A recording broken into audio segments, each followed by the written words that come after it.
there's some news as it relates to the Washington football team investigation. And we're at a point where the story is in danger of dying on the vine because it needs more stuff, more news, more developments, because you get to a point where there's nothing more to say.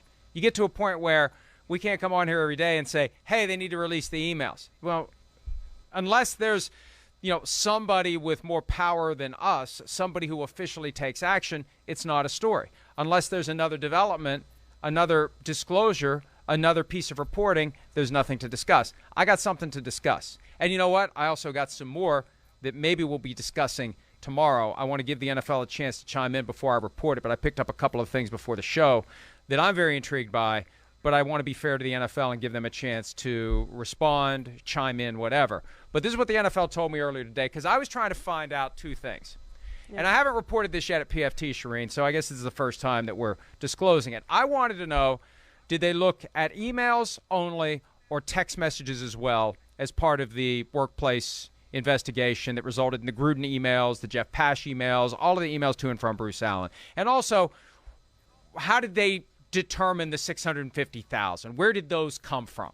Like what because that you can't have only 650,000 emails for an entire organization over a 10-year period. The number's going to be a lot higher than that. Right. So where did that subset come from? So I got two answers. One, it was just emails, not text messages. And frankly, the way people communicate, I think they're a little bit looser with text messages than with emails. So I don't know why they didn't look at text messages as well. But secondly, the NFL told me the 650,000 emails that they looked at all came from emails sent to or by former team president Bruce Allen. And also, these were emails that fell outside the scope of the workplace culture investigation that the Washington football team was investigating. Now, we did the math. It works out to, for a guy who was with the team for just about 10 years to the day, 650,000 emails over 10 years is roughly 178 sent and received every single day for 10 years. So if we believe what the NFL is saying, and this is a statement from the NFL, this isn't the game the AP played the other night where they said, unnamed source says there's no other troubling information. The NFL told me, Brian McCarthy, NFL spokesman, told me 650,000 emails sent to and from Bruce Allen. That's 178 a day. And there's plenty of people calling BS on that suggestion, which would, I guess, mean that the emails have other people involved, not just Bruce Allen. Yeah, I guess so. But this sounds like a flimsy investigation to me as well, Mike. I mean, is that the only emails they looked at were Bruce Allen's and no text messages? And by the way, no written report. I mean, this thing just gets screwier by the day that information keeps coming out. This is just, it's crazy to me what this investigation entailed. And I guess we'll never know exactly what was looked at, right? Well, we won't unless and until others with actual power and ability to force the NFL and or the Washington football team to disclose the information gets involved. I mean, the position they have taken all along when it comes to keeping this stuff hidden, all the way back to July 1. Remember, they had a conference call on July 1. Yeah. Lisa Friel was involved. I remember we got the announcement that Lisa Friel was conducting a conference call. The last thing I thought it had to do with was the Washington football team because she wasn't involved in it. Beth Wilkinson was hired to do the investigation.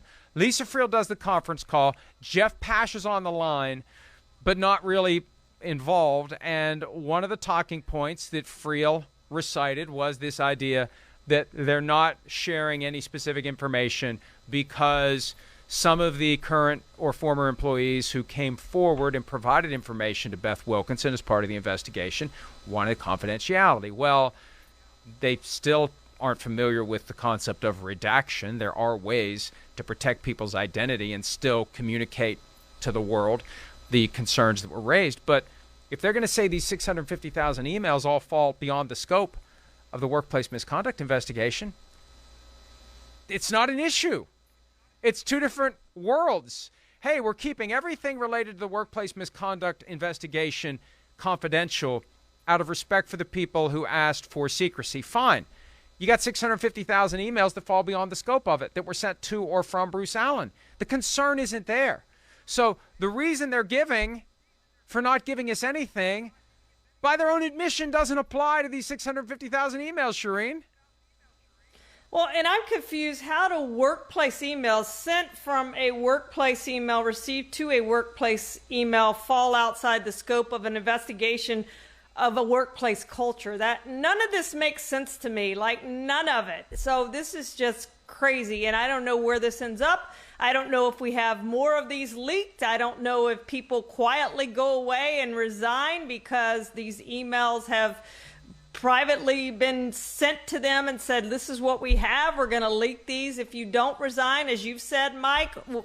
I don't, this is crazy. If they fall outside of that, they absolutely should be released. And my guess is that when they say that, what they mean is that there's nothing in any of these emails that would reflect or constitute communications with employees of the Washington football team. Maybe these were all external. Emails sent to and from John Gruden. Emails sent to and from Jeff Pash. Emails sent to and from other people that Bruce Allen interacted with his WashingtonFootballTeam.com account. So I think that's what it means. You know, and I look at it this way. And I investigated cases like this on behalf of employers. I handled cases like this on behalf of employees who eventually filed suit. When it comes to direct misconduct, direct mistreatment, you're not rarely going to have somebody who is stupid enough to browbeat an employee in writing. That usually happens verbally or face-to-face. You're not going to have a paper trail there. So there probably aren't many emails that would reflect misconduct directed at employees or discussions among managers about specific employees. But either way, these 650,000 fall beyond the scope of the investigation, and they nevertheless rely upon the confidentiality of the investigation as a basis for not releasing them. And again, I am committed to getting to the truth here, no matter what. And NBC's been very supportive about it. And different people have reached out to me and said, "Oh, hey, you're going to get yourself on, the endangered species list." Not physically, I hope, but just you're going to get in trouble. No. I mean, there's clearly something going on here, and the NFL prefers to run out the clock and everyone move on. Hey, we got a game tonight in prime time. It's an exciting football game. Tune in and watch it. Please pay no attention to the man behind the curtain. Well, we're paying all the attention we can to the man behind the curtain because we want to find out what the hell's going on back there. And I'm not going to yield. I refuse to yield, Shireen.